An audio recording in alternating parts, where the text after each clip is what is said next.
Naniniwala ang makabayan na kaduda-duda ito in-institutionalize ang ayudang politics para sa halalan 2025.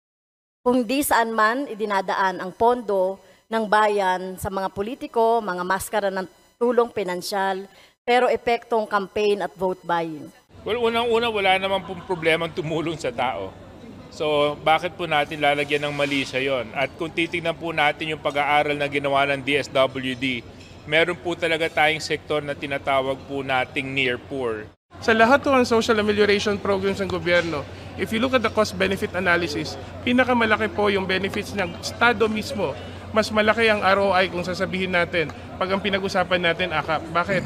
Ang tinutulungan ho natin are already productive citizens of this country. As the Secretary of the DSWD has mentioned, the DSWD is the sole implementer of the program. So lahat ng mga listahan doon dumadaan sa validation ng mga registered social workers.